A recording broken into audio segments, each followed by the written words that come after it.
Salut, c'est Finmorph et je vais vous apprendre comment faire un sprite comique sous Photoshop. Un sprite comique, c'est quoi? Ça ressemble à ça, c'est des bandes dessinées avec des sprites. Les sprites, c'est des éléments graphiques dans les jeux vidéo. Par exemple, ça là, ce Pokémon, c'est un sprite. Et du coup, on fait un peu ça en mode en collage, c'est-à-dire on prend plein de sprites, des personnages, des décors, on les colle ensemble et on ajoute des bulles, on fait la mise en page et ça nous fait une BD. Du coup, je vais vous apprendre à faire ça sous Photoshop. Je vais en faire un nouveau pour que vous voyez comment ça marche. Du coup, je ouvre Photoshop. Et ça, c'est Photoshop de base. Alors, je vais d'abord vous montrer où est-ce qu'on trouve nos jolis sprites. Parce que c'est nous, souvent, on dessine pas, même si on peut. On trouve tous nos personnages et tous nos décors généralement sur des sites comme The Spriter Resource. The Spriter Resource, c'est un site qui garde, c'est une bibliothèque, une archive de sprites. Oh putain, me dis pas que le site est mort, hein. Ce serait une grosse blague. Ce sera coupé au montage. Voilà. Du coup, ouais, là vous avez une liste de plein de sprites et genre, ouais, vous avez des images de bouffe, là, de cerveau. Et du coup, bah, ça nous sert à nos collages, quoi. On va les mettre ensemble, on va faire une histoire avec et ce sera cool. Du coup, vous pouvez chercher des trucs là, genre, ouais, voilà. Donne-moi tous les trucs avec Mario et Luigi, ça donne tout ça. Moi, je vais vous prendre. Ouais, bon, là c'est un robot, mais je vais pas utiliser ça, hein. Moi, j'ai décidé de prendre des sprites de faire un sprite comique là avec le jeu Cadillac et Dinosaurs. Du coup, voilà. Comment est-ce qu'on ouvre des images sous Photoshop d'abord? Alors, on peut les faire de plusieurs manières. On peut enregistrer une image. Je me suis fait un dossier de tuto pour mettre tous les trucs. Du coup, on enregistre. Voilà, c'est un peu une manière. Et du coup, il est dessus. Et pour l'ouvrir, on fait clic droit, ouvrir avec Photoshop. S'il apparaît pas, c'est qu'il faut faire choisir une autre application. Et voilà, il est là. C'est une manière de faire. Sinon, vous pouvez juste faire un pet, copier, et après vous collez. je l'aurais fait. Voilà. Du coup, voilà, on a nos sprites. Par contre, un truc que vous allez changer sur Photoshop, c'est que vous voyez là, mon carré de sélection, il me montre que ça fait 27,27 cm. Et ça, c'est pas top quand on fait du sprite comique parce que nous, on travaille avec des pixels.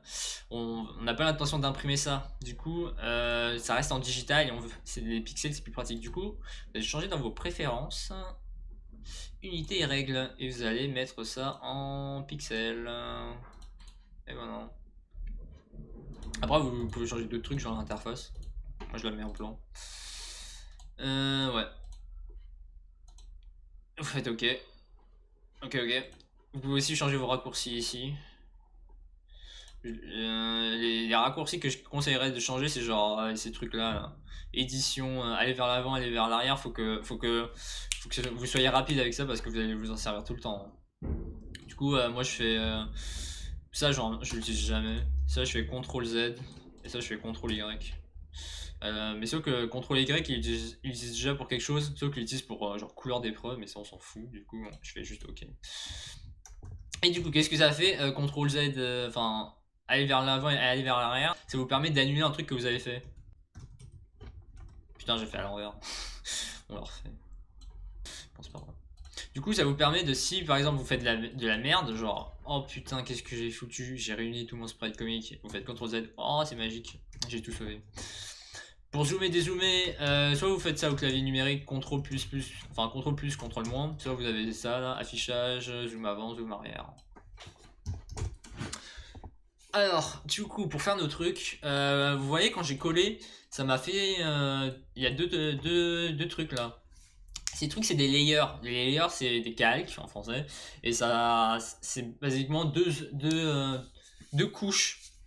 Ce qu'il y a sur ça, c'est indépendant de ce qu'il y a sur mon arrière-plan. Ça me permet de, si je mets ça là, hein, si je le bouge, bah ça reste indépendant et ça reste superposé par-dessus. Et ça, c'est cool. Du coup, voilà.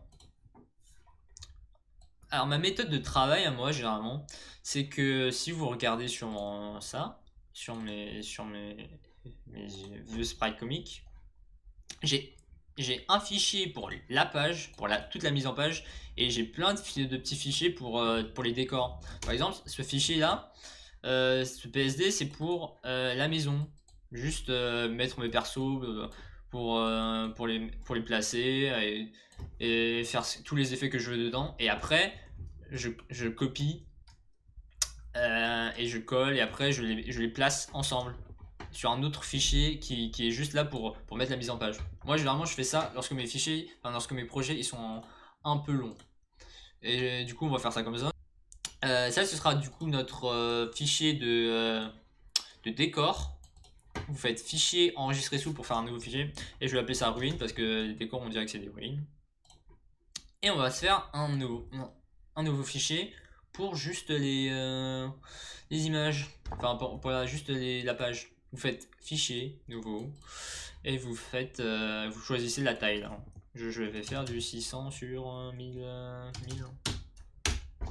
Et voilà. Ici, ce sera là où on mettra nos trucs, dans nos cases. Ici, ce sera juste pour placer nos personnages. Du coup, vas-y, on va s'y mettre. Ouais. Du coup, on va faire deux dinosaures qui se parlent. Allez. Parce que c'est sympa qu'on ait ça là. Mais comment est-ce qu'on isole un seul personnage? Déjà, vous avez votre outil de sélection qui est ici, qui vous permet de sélectionner un truc. Du coup, là, vous pouvez encore bouger votre sélection, mais si vous appuyez sur CTRL et que vous le bougez, ça le coupe. Et comme ça, vous pouvez le bouger comme ça. C'est un moyen de faire. Mais du coup, là, les pixels qui étaient derrière, les pixels bleus là, par exemple, si je le mets là, vu qu'ils sont sur le même layer, ça reste sur le même layer, bah, vous pouvez pas le récupérer. Hein. Du coup, faites gaffe à ça. Un autre moyen, ce serait, bah, dans notre cas, on a surtout ce fond bleu de merde qu'on veut enlever. Pour enlever ce fond bleu, on utilise la baguette magique. Vous voyez, raccourci W. Sur vos outils là, si vous faites un clic droit, vous pouvez voir le raccourci avec lequel il est associé. C'est-à-dire que si vous appuyez directement sur W, ça vous remet directement sur l'outil. Et du coup, avec ça, on va enlever ce bleu. Sachant on travaille en pixels, on veut pas de lissage. La tolérance, c'est pour si il y a des couleurs proches qu'on veut les prendre toutes, mais je pense qu'ils ont fait un bon job et c'est juste la même couleur. Et pixel contigu, ça fait que si on a des pixels contigus, ça fait que ça sectionne quand ils sont collés. Mais si je le désactive, ça sélectionne tout. Regardez, hein, ça sélectionne ça aussi. Et si je fais juste ça, ça sélectionne que ça. Du coup, on va tout sélectionner pour enlever tout le bleu de merde. Et après, on fait supre. Ouh, c'est bon. Ouf. C'était déjà des sueurs. Et du coup, ouais, on les a ça. Et du coup, on va les prendre et on va les placer. Alors, un autre truc qui peut vous faire chier quand vous voulez bouger vos trucs, c'est que on peut les bouger de plusieurs manières. Soit on appuie sur CTRL et on bouge comme ça avec l'outil de sélection. On n'est pas obligé de sélectionner forcément quelque chose pour bouger. On peut rien sélectionner et bouger et ça va bouger tout le calque en fait. Genre, et ça va pas effacer des trucs. Par exemple, si je fais ça, bah c'est bon, ils sont encore là. Ou vous pouvez utiliser l'outil de sélection des déplacements. Et là, vous appuyez sur rien et ça se déplace. Bon, par contre, ok, moi par contre, ça je désactive ça. C'est un truc, c'est la sélection automatique en fait. Quand vous appuyez sur CTRL, ça vous permet de changer rapidement entre les deux. La sélection automatique, ça va sélectionner le calque le plus haut où il y a des pixels là où vous cliquez quoi. Par exemple, si je fais un nouveau calque, faisons un nouveau calque, c'est ce bouton là, merveilleux. Ce bouton là c'est pour supprimer. Supprimer le calque, oui. Supprimer le calque, oui. Mais ça va arriver souvent, du coup vous faites plus afficher parce que c'est un peu con. Et dessinons quelque chose sur ce nouveau calque 6. Pour dessiner des pixels, généralement on utilise l'outil brush ou l'outil pixel crayon. Raccourci B. Du coup ça fait ça, ouais. Mais disons que j'ai 30 000 calques. Et que du coup, mais merde, c'est quel calque où j'ai mis? et bah si vous faites ça, ça le remet direct, ça choisit directement le calque où vous choisissez des pixels. Mais du coup, si par exemple vous êtes dessus et que vous voulez bouger et que vous n'êtes pas très précis, bah ça merde. Ça va sélectionner d'autres trucs. Et si vous faites l'inverse, du coup, ça va tout le temps sélectionner le calque où vous êtes. C'est-à-dire que peu importe où est-ce que je clique, ça va choisir ça comme ça. Et selon si vous cochez ou pas sur l'outil de déplacement, ça va affecter le comportement de l'outil de sélection lorsque vous appuyez sur CTRL. Moi, généralement, je préfère que ça sélectionne pas de base. Parce que sinon, moi, ça me gêne en tout cas. Mais si je suis perdu dans mes calques et que je veux retrouver quelque chose, je reviens là et je fais comme ça. J'appuie sur CTRL et je le retrouve comme ça. Ok, ça c'était l'aparté. Du coup, je vais supprimer tous mes trucs. On peut aussi supprimer les calques avec la touche Supr. C'est plus pratique parfois. Et du coup, ouais, on va les bouger. Bon, par contre, nos décors là, ils sont en deux. Ils sont pas tout collés. Là, le fond, il manque ça derrière. Du coup, ce qu'on va faire, c'est que déjà, là, ce calque derrière-plan, il est locké. Ça veut dire qu'on peut pas le supprimer. Enfin, on peut pas le modifier. Pour changer un calque locké en normal, vous double-cliquez et vous faites OK et ça le remet en normal. Enfin, bref. Du coup, on va d'abord enlever ce vert. Comme avant, on prend l'outil de baguette magique et on supre ce vert. Sélectionner, on supre. Voilà. Et on va mettre ça derrière. Pour mettre ça derrière, il faut qu'on le mette sur un autre layer pour que ça reste indépendant. Du coup, soit vous pouvez faire ça, couper, et on colle. Et ça, quand on colle, ça crée directement un nouveau layer. Et là, c'est par-dessus, et du coup, on le glisse derrière. Et voilà. Et du coup, on peut le placer comme ça, par exemple. Et on va faire pareil avec les dinos. Du coup, t'as un dino orange et un dino vert. Super. Je vais prendre lui, non? Couper, coller, hop. Par contre, ça gêne un peu. Du coup, ça, je vais le supprimer. Ou alors, merde, mauvais layer. On va juste le bouger en vrai. Peut-être ça servira après. Et pareil pour ça. C'est utile de renommer vos trucs. Vos persos ou quoi, quand vous commencez à avoir beaucoup de layers. C'est bien de les nommer. Vous pouvez même mettre des couleurs dessus, je crois. Ouais, non. Ouh. Bah, orange, on va le mettre en orange et vert, on va le mettre en vert. Décor, fond, et voilà. Du coup, voilà. Par contre, il y a un souci, c'est que le vert, il est dans le mauvais sens. Moi, je veux qu'ils se font face à face. Du coup, pour faire des transformations, c'est-à-dire pour si vous voulez faire des rotations, par exemple, vous faites clic droit, transformation manuelle, ou alors vous faites CTRL-T. Moi, je fais CTRL-T parce que je suis en pro. Voilà, et du coup, vous pouvez faire par exemple une rotation ou des agrandissements. Ouais. Mais un des trucs qu'on doit faire gaffe, c'est l'interpolation. L'interpolation, c'est la façon dont il va transformer les pixels.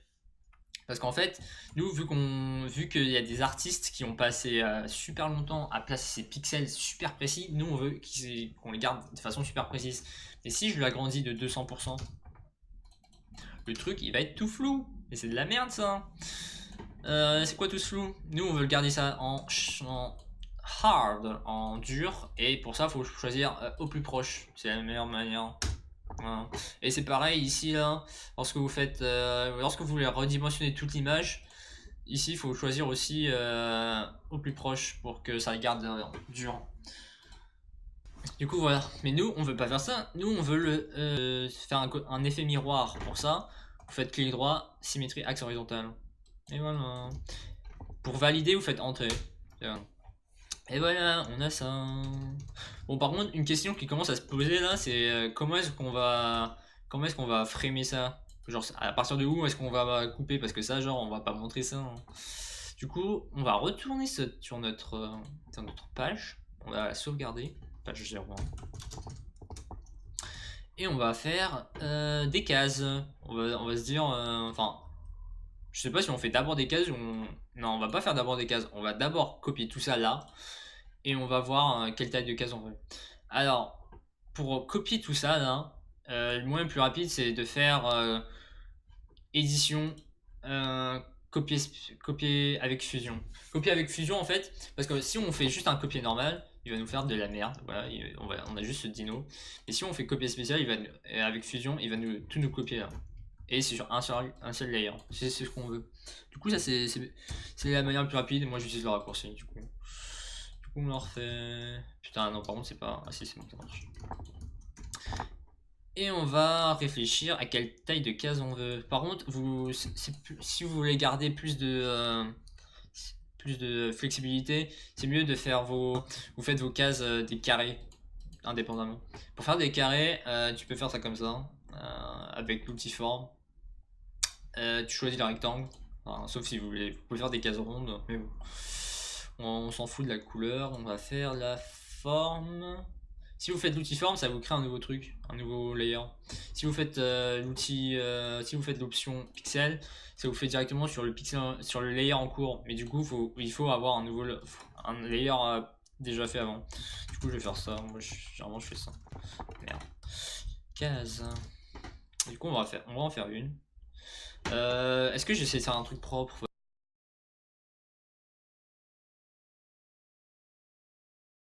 Ouais. Tac, tac, tac. Si vous voulez faire des trucs, si vous voulez aligner rapidement, par exemple, ça, je veux que ça soit tout à gauche. Vous pouvez faire ça avec ça, là. Hein. Ça, c'est grisé parce que ça se fait par rapport à une sélection. C'est-à-dire qu'il faut d'abord sélectionner toute l'image. Pour ça, tu fais CTRL A. Et après, tu peux la mettre là. Ça se met automatiquement le pixel le plus à l'extrême. Du coup, on va mettre là. Pour bouger précisément, tu peux le faire avec la touche CTRL et les flèches directionnelles en même temps. Et si tu fais Shift, ça bouge de 10 pixels à la place. Enfin, ça bouge 10 fois plus quoi. Du coup, moi j'avais prévu quelque chose comme ça, et après on va bouger comme ça. Et si tu fais dupliquer, tu peux dupliquer le cake comme ça. Et voilà, on a 2 cases. Et après, non, vas-y, je vais les garder séparés après. Je vais les garder séparés pour l'instant. Et du coup, on a ça. Et on veut que ça dépasse pas de la case. Pour ça, on fait un masque d'encrétage. Voilà. C'est comme ça qu'ils appellent ça en français. Ou alors vous appuyez sur Alt. Si vous appuyez sur Alt, ça marche aussi. Et du coup, on a notre case. Par contre, notre case, ce serait bien qu'elle ait un contour. Enfin, un contour noir. Du coup, si on était sur GIMP, le logiciel inférieur, faudrait faire un truc comme ça là. Faudrait CTRL puis cliquer sur ton layer. Ça fait que tous les pixels actifs, ils sont en sélection là. Là, j'ai sélectionné toute ma case. Ensuite, il faudrait genre agrandir la sélection. Dans sélection, modifier, dilater de pixels pour un contour de 2. Et après, il faudrait genre faire ça, prendre l'outil de peau de peinture pour remplir, prendre du noir et après, ouh, putain, non, ça marche même pas parce que là, c'est. Bref, faites pas ça comme ça. Faudrait faire un fucking calque en dessous, enfin bref.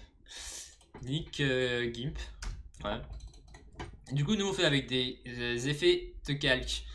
Avec FX ici. FX, vous faites contour et ça fait ça. Des pixels? Ouais, des pixels. Avec ça, vous pouvez, ça fait des effets automatiques. Là, ça fait automatiquement un contour de 2 pixels vers l'intérieur. C'est-à-dire que par exemple, si je fais ça là, ça fait de façon dynamique un contour de 2 pixels. Du coup, ça c'est pratique. Ça. Et voilà. Et du coup, je les place.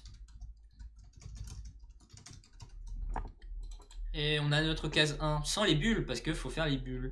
Les bulles, moi je les fais généralement sur ma page de mise en page. On va se faire un petit titre d'abord. C'est l'outil de texte. Raccourci T, on va se faire la fin des dinosaures. La fin des dinos. On agrandit, on rétrécit. On le centre, du coup on sélectionne tout et on fait centrer. On baisse un peu. Friday 13. Du coup voilà, ça c'est c'est mon titre. On le recentre encore. Du coup avec les FX on peut se faire un contour aussi encore. Peut-être pour se faire un truc simple, je sais pas. Jaune. Ok, mais pas vers l'intérieur, vers l'extérieur. Peut-être un truc rouge. Pour signifier la mort. On va changer la couleur du truc. Du coup, tu fais ça et voilà. Trop bien. Le contour, on va changer la couleur en noir, en rouge, en rouge. Bah, on va se rajouter un deuxième contour parce qu'on peut. Voilà, un deuxième contour posé. Mais ça marche pas là. Ou faut que j'augmente à 4. Je crois qu'il faut que je demande quand à 4. Ouais, bon bah ok, on va faire un truc comme ça. Voilà, la fin des dinos. Notre titre qui claque à mort. Ok, et du coup on va se faire les bulles là. Les bulles, les bulles. Les bulles, c'est pas du tout un truc qui est géré par Photoshop de base, du coup on va faire ça à la mano. Tac tac tac. Du coup vous prenez une police d'écriture lisible, un truc simple. Moi je prends Franklin, je prends tout le temps Franklin. Eh on réduit. Eh Amuno. Parce que le vert il s'appelle Amuno, j'ai décidé de ça. Eh Amuno, la fin du monde est proche. Non. Eh Amuno, tu penses que les dinos vont survivre longtemps? En interrogation. On veut centrer le texte, voilà. Moi j'aime pas comment il y a l'interligne là, vous voyez l'espace entre les lignes, elle est super grande. Du coup moi déjà de base c'est en auto, mais moi je le mets voilà, en 18, la même taille que le texte. Du coup on a notre texte, mais il faut faire la bulle. Pour ça, je me fais généralement un layer bulle. Et je fais des rectangles arrondis en mode pixel. Et j'essaie de tout rentrer. Généralement je fais ça comme ça. Mais ça se voit pas super bien, du coup on va se faire une ombre portée. Enfin ça se démarque pas du fond. Du coup on se fait une ombre portée. L'ombre portée ça fait une ombre. Vous voyez l'ombre là? Vous voyez? Du coup moi je la mets à 0. Taille 3. Bon ça c'est un peu vous vous faites votre bouillie quoi. Votre style. Et du coup on a ça. Mais qui parle? Il nous faut faire une queue de bulle. Une queue de bulle, on l'a fait avec l'outil plume. Vous allez sur votre calque de bulle, vous faites votre queue de bulle, et après vous cliquez sur forme et ça va prendre comme les raccourcis que toutes les presets que vous avez sur l'outil forme, ils sont sur la forme quand vous cliquez. Et du coup on a ce layer là. Que vous pouvez fusionner avec en bas, ou si vous voulez le transformer en un layer de pixels normal, parce que là en fait c'est pas des pixels normaux, c'est du vectoriel. Ou moi généralement vous appuyez sur n'importe quoi. Moi je prends l'outil de pinceau, je clique, ça me dit est-ce que vous voulez pixeliser? Oui, et voilà vous l'avez. Mais je vais quand même le merge. Comme ça on a un truc qui ressort assez. Mais je vais augmenter le grossissement peut-être. Ouais, je vais mettre ça à 30%. Et voilà, du coup on a notre perso qui parle. Et Amuno, tu penses que les dinos vont survivre longtemps?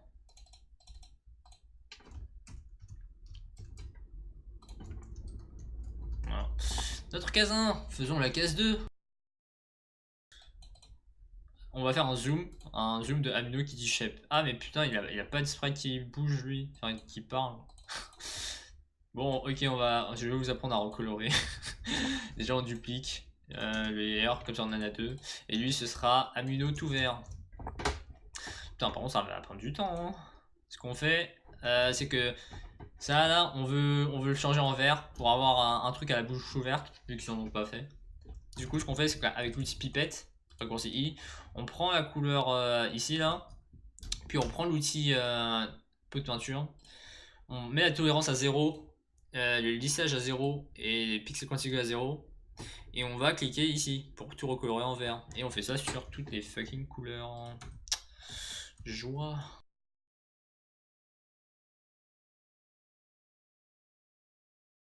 Il m'en reste encore quelques-uns. Ouais, je crois que c'est bon. C'est bon? Bon, on va dire que si c'est bon, faites pas chier. Hein. Du coup, on prend lui, copier. Et on le colle.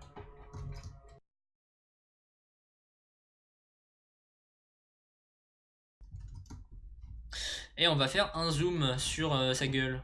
Pour faire un zoom, on va juste l'agrandir. Par contre, vos nombres, si je fais ça par exemple, si je fais 100, 133, vous voyez, là c'est plus uniforme. On a des pixels qui sont plus grands que d'autres. C'est parce que un pixel, c'est la valeur de base c'est la plus petite unité graphique sur ton écran. Et si on veut garder ça en dur, bah il peut pas il peut pas faire des. Vu que j'avais fait 133, faudrait qu'il fasse des tiers de pixels, genre. Du coup, c'est impossible. Du coup, c'est plus esthétique généralement de garder des nombres ronds, par exemple 200, 300, 400, 500. Du coup, moi je vais faire un truc à 200 peut-être. Ah, bah, vas-y, un truc à 300. 300. Ouais, c'est bon. C'est un peu grand, mais bon. On va copier l'effet de contour là, copier le style de calque, et on peut le coller là, comme ça on a le même contour. Peut-être on va le baisser encore un peu. On va commencer à mieux organiser nos fucking calques parce que là ça commence à bien faire. Case 1, case 2. On se fait un petit dossier pour tous les textes. Voilà. Ça on le met là. C'est pour faire un dossier. Et on se... Ah oui, ça aussi. Enfin non, ça c'était le titre, pardon. Bon.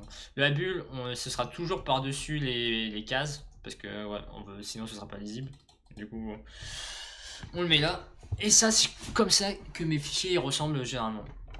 Mes fichiers de mise en page. Ah oui, faites des CTRL S, hein. C'est toujours. C'est mieux. Pour aussi, si vous perdez des trucs, c'est un peu bolos. Et du coup, qu'est-ce qu'Amune répond?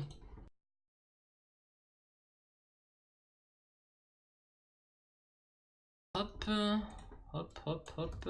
C'est bon, case 2 fini. Bah oui, pourquoi?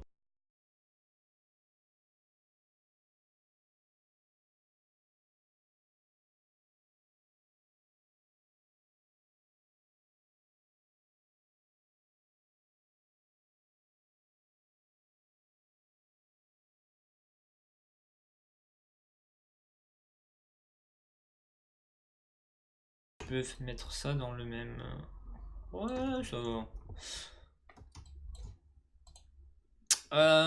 Par contre, un des trucs là, c'est que si je bouge ça, vous voyez, mon calque par-dessus il suit pas. Du coup, vous sélectionnez vos deux calques et vous activez la chaîne.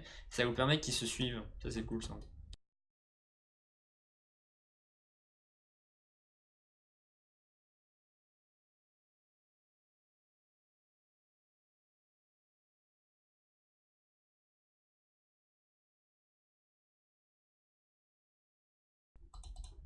Fuck. Ah, peut-être vous montrer un petit truc. Vas-y. On va se mettre un effet d'explosion, genre. Enfin, ok, pas des explosions comme ça. Explosion, coup de feu. Coup de feu. Bon, vas-y, c'est juste pour vous montrer. Je copie, colle. On va se la mettre là. Ok, c'est un. Vas-y, on s'en fout, c'est un lance-flamme maintenant. Et du coup, pour que ça fasse un truc joli, il y a des modes de calque. Ça change les opérations de comment ça traite les pixels. Du coup, par exemple, si je mets en mode éclaircir, bah ça passe clean, mec. Hein. Ça enlève tout le noir et ça marche. Vous testerez les modes de calque parce que c'est super utile pour faire tout ce qui est effet et tout. Plutôt que ça, c'est un truc sale. Du coup, ce qu'on va faire, c'est qu'on va faire un masque de fusion. Le masque de fusion, c'est une image noir-blanc qui donne la transparence. Par exemple, si je fais une bit, bah là vous voyez, la bit on la voit. Super, non? Du coup, moi je veux pas une bit. Moi je veux que ça ce soit plus clean. On pourrait faire ça directement en effaçant, mais le fait d'avoir un masque de fusion, ça permet de le retravailler si vous avez besoin. Du coup, voilà, ça, on va le flouter, allez. Et c'est trop cool. Et vous pouvez aussi faire des dégradés. Si vous faites des dégradés de noir à blanc, par exemple. Par contre, il faut choisir que ça comme ça. Vous pouvez faire des dégradés comme ça, genre. C'est super utile comme ça. Mais nous, putain. Mais nous, on veut un truc comme ça. Moi, je vais prendre l'outil de pinceau plutôt parce que c'est flou un pinceau. Et voilà. Non, vas-y, on met. Bah, ok, vas-y, va pour un lance-flamme. Voilà pour un lance-flamme. Et Amuno, comment réagit-il? Je pense que celui-là ça marche bien. Du coup, ouais, quand on bosse, quand vous faites vos histoires, vous êtes ultra dépendant des sprites que vous trouvez, c'est un truc de taré. Vous pouvez, sauf si vous faites vos sprites vous-même, mais vous pouvez pas. Les sprites que vous trouvez, c'est vos ressources quoi. Si vous en avez pas, bah vous êtes dans la merde.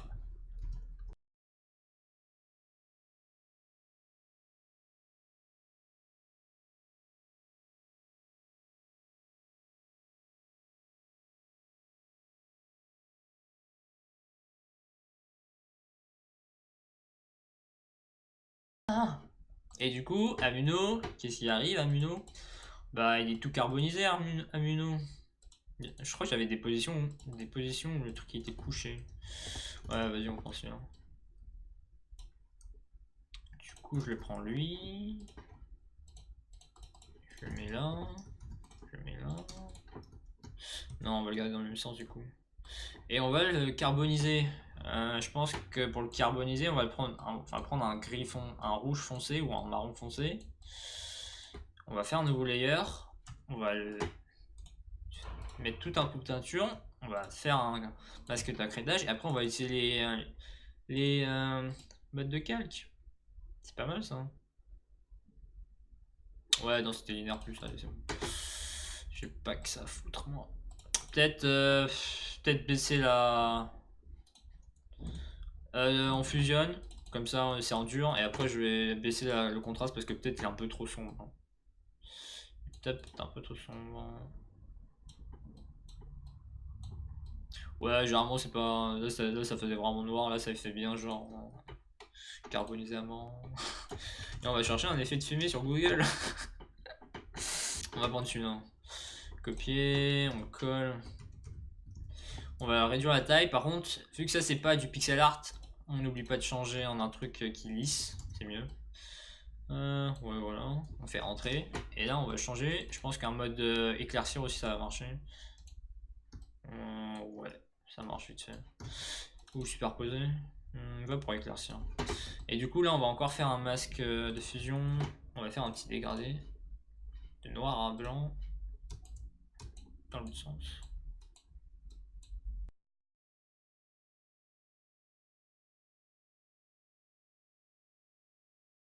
Ok. Tac, tac, tac. Vas-y, on se fait une case plus grande. Je peux même changer la forme. Vas-y, on se fait une forme ronde. Même si c'est pas du tout fait pour. Enfin, même si la mise en page, je trouve qu'elle est pas faite pour ça. En soit, vous pouvez prendre n'importe quelle couleur, mais moi j'aime bien prendre des couleurs où tu sais, c'est pas censé être normal ça. Du coup, là je suis un peu au pif en vrai. Je m'en fous un peu. Du coup, ça c'est la dernière case, la case 4. Non, la case 5, je ne sais plus compter. Ah putain.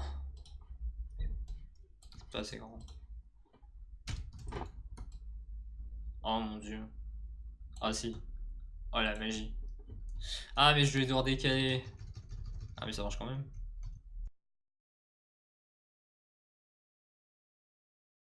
Ah mais non. Si vous voulez modifier le contour, l'arrondi il est là. Genre on va faire un contour plus. Voilà, tu vois. C'est plus simple, c'est plus homogène avec le reste, on va dire. Et voilà, on a notre planche. Une petite signature. Tac, Filmorph.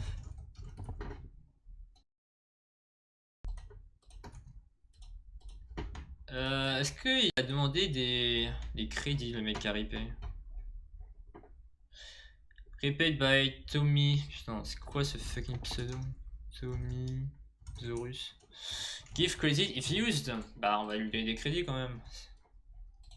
Credit. Rip by. Sprite repaid by. Non. Ok, on va allonger la taille de la page. Pour ça, on fait taille de la zone de travail.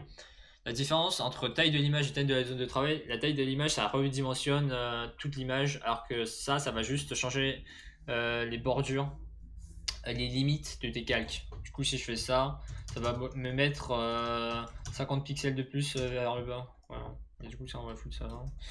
Peut-être réduire la taille. T'es bien gentil, Tomisaurus, mais bon. Et ouais, voilà, on a fini. On fait save. On save aussi ça au cas où on veut faire des modifs après. Et on a fini notre planche. La fin des dinos. Et voilà. Et maintenant, faut exporter ça dans un format d'image. C'est-à-dire du PNG ou quelque chose qu'on puisse uploader sur Imagure. On fait enregistrer sous. On choisit notre format. PNG, c'est un format qui sans perdition. Du coup, on va prendre ça. Et on va faire enregistrer. Tac, tac, tac. Et voilà, on a fini. Ouais, du coup, peut-être qu'on va baisser aussi l'opacité de ça parce que c'est peut-être trop voyant. Pour baisser l'opacité, c'est ici. On peut le baisser là. Du coup, on va mettre 70. Et voilà. Tips, dernier tips. Si vous avez du mal à cadrer sur vos PSD de décor, c'est-à-dire par exemple si vous placez des sprites et là vous vous rendez compte que ça sort complètement de la case, un truc qui est utile c'est de prendre la case, de la copier-coller et ensuite de la placer comme ça, puis contrôle, sélection inversée. Ça c'est assez utile à faire ça, du coup c'est peut-être utile d'apprendre le raccourci. Ensuite on le remplit d'une couleur, ça on supprime. Peut-être mettre de la transparence et comme ça vous savez tout le temps le cadrage que vous aurez au final. Ça serait utile. Et du coup moi je fais ça sur mes sprites comiques aussi généralement. Ça vous le gardez tout en haut.